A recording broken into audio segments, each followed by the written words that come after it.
Dakika 17 na ambapo tumekuwa tukikuletea picha za moja kwa moja kutoka huko katika eneo la Eldoret katika kaunti ya Uasin Gishu, ambapo tamasha ya muziki imekuwa ikiendelea. Kilele cha tamasha ya muziki na tamaduni awamu ya 98 katika shule ya wasichana ya Moi jijini Eldoret, ambapo jamii mbalimbali zinawasilisha nyimbo na maonesho ya tamaduni zao.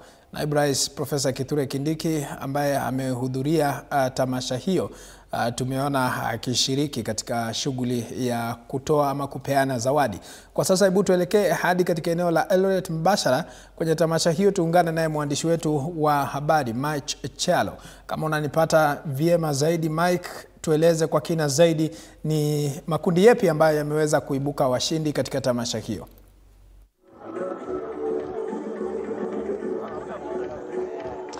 Naam, asante sana Kirobi. Kama ulivyosema, tunakujia mbashara kutoka katika shule ya wasichana ya Moi hapa jijini Eldoret. Na kama Waswahili wasemavyo, kila lililo na mwanzo lina mwisho, na hii basi ndio tamati ya tamasha ya muziki na utamaduni awamu ya 98 ambayo imekuwa hapa katika jiji la Eldoret, shule ya wasichana ya Moi, kwa takriban siku 9 zilizopita, na tumeweza kushuhudia naibu rais Kithure Kindiki akiweza kuifunga tamasha hiyo rasmi, na hivyo basi tamasha yenyewe pia ikaweza kutamatika kwa washindi mbalimbali kutoka jamii, makundi na hata makundi mbalimbali kuweza kutuzwa. Na kama unavyoona nyuma yangu ni urembo tu na osheni kutokana na washindi ambao walituzwa. Kama unaweza kuanza na jina lako, hongera mwanzo, alafu mtuambie hii ni kundi gani na mmeweza kushinda kategoria gani? Langu jina ni Lusimba Dennis. Kundi hili linajulikana kama Sifa Melodies.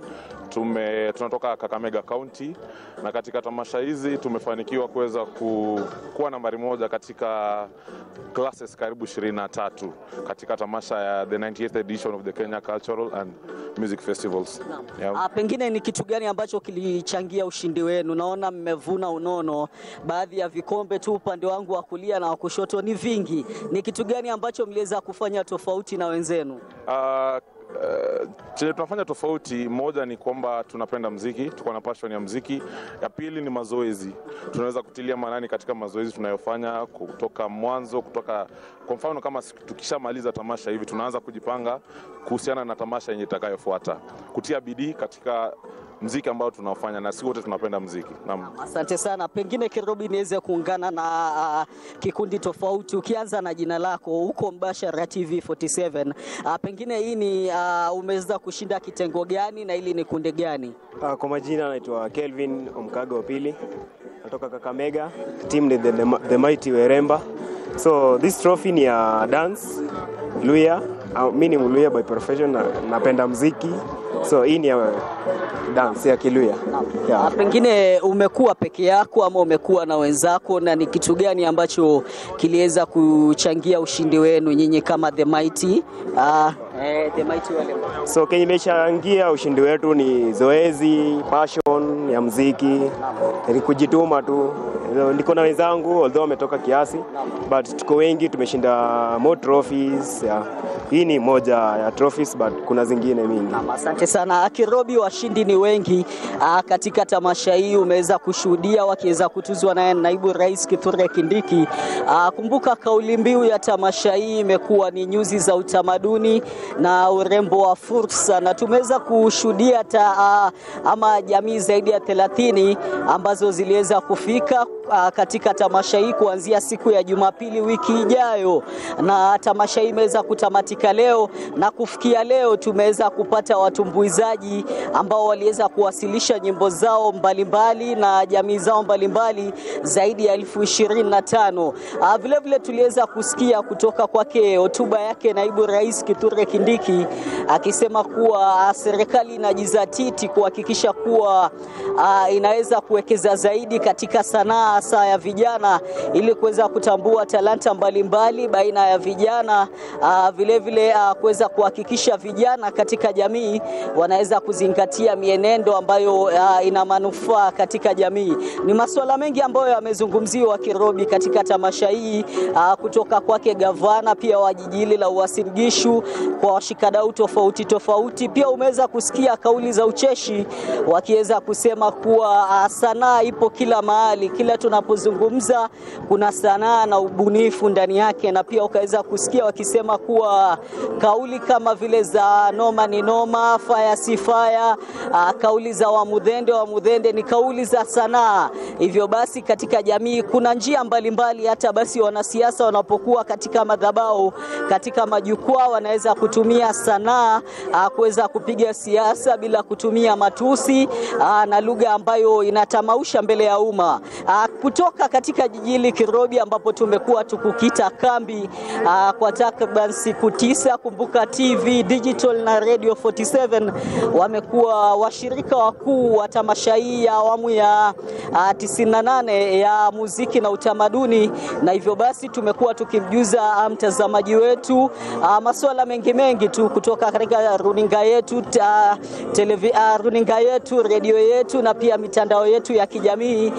Timu yetu imekuwa ange kuweza kuhakikisha ni mengi ambayo wanafuatilia, na kama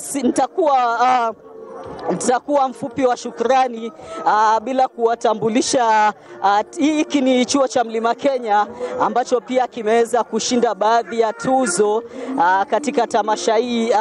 Kama unaweza kusongea karibu ukiwa umeshika tuzo, karibu ya tu, usiogope. Ukianza na jina lako, pengine hiki ni chuo cha Mlima Kenya, ndio naona mmeshinda tuzo mbalimbali. Pengine ni kategoria ngapi ambazo mmeweza kushinda? Kwa hivyo na jina lako nitakushikia hiyo. Okay, kwa majina naitwa Arnold Kipkoech. Mimi ni member wa kwaya MKU, na kwamba tumeweza kushinda vikombe vitatu. Ya kwanza tumeshinda classes 3. Mkiona kwamba ndio hii trophy ya kwanza, ya pili, ya tatu na ya 4 pale. Hongera. Pengine huku mliweza kufika lini katika tamasha hizi na mlikuwa mmejipanga vipi ndiposa mkaweza kushinda vikombe hivi?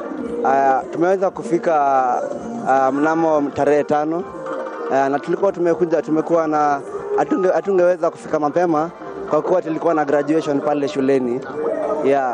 Na tumekuwa na classes 6, narrative moja. Na kwa hizo classes 6 tumeweza kushinda ya kwanza pale narrative, tumeweza kushinda na classes zingine 3. Asante sana. Pengine kama nitaungana na mwingine, ukisongea mbele, usiogope, ukianza na jina lako. Kikombe hiki ambacho umekibeba umeweza kushinda kategoria gani na mliweza kujipanga kivipi? Tulijipanga kuanzia kitambo. Ukianza na jina. Kwa majina ni Abigail Wanza. Tulianza kujipanga kitambo, tukarehearse vizuri, ndio tukakuja tukaperform. Sasa hapa tumeshinda ya wasichana. Ilikuwa song ya wasichana ndio tulishinda. Kwa muonekano wako tamasha imekuwa vipi kwa siku ambazo mmekuwa katika tamasha hii mkiweza kushindana na pengine makundi mengine? Imekuwa poa, tumejienjoy, learn from other people. Tumeona venye Sifa Melodies they sing, na sasa tuwapeleka venye vitu tumesoma tutazipeleka kwetu tujifunze, ndio tukue tayari kushindana tena, kucompete. Naam, asante sana. Kirobi ni the mighty Mount Kenya University. Umeweza kusikia wakisema kuwa walifika siku chache zilizopita, lakini nyuma yangu naona mataji kama 4, 5 ambayo wameweza kujitwalia kutoka katika tamasha hii. Kirobi, mimi kutoka hapa sina la ziada. Kikosi kizima ambacho kimekuwa katika shule hii ya wasichana ya Moi kwa siku 9 zilizopita, tunasema ni asante kwa wote ambao waliweza kufanikisha upeperushwaji wa moja kwa moja wa matangazo haya ya tamasha za muziki na utamaduni awamu ya 98 hapa katika jiji la Eldoret. Kutoka hapa tuna la ziada, tunasema kila kilicho na mwanzo lazima kiwe na mwisho. Kwenu studioni. Naam, asante sana Mike Chialo kwa kutupasha kwa kina zaidi kuhusiana na tamasha hiyo ambayo imekamilika sasa hivi. Ni taarifa ambayo tutakuwa tunaandaa kwa mapana na marefu kwa minajili ya mwendo wa jioni.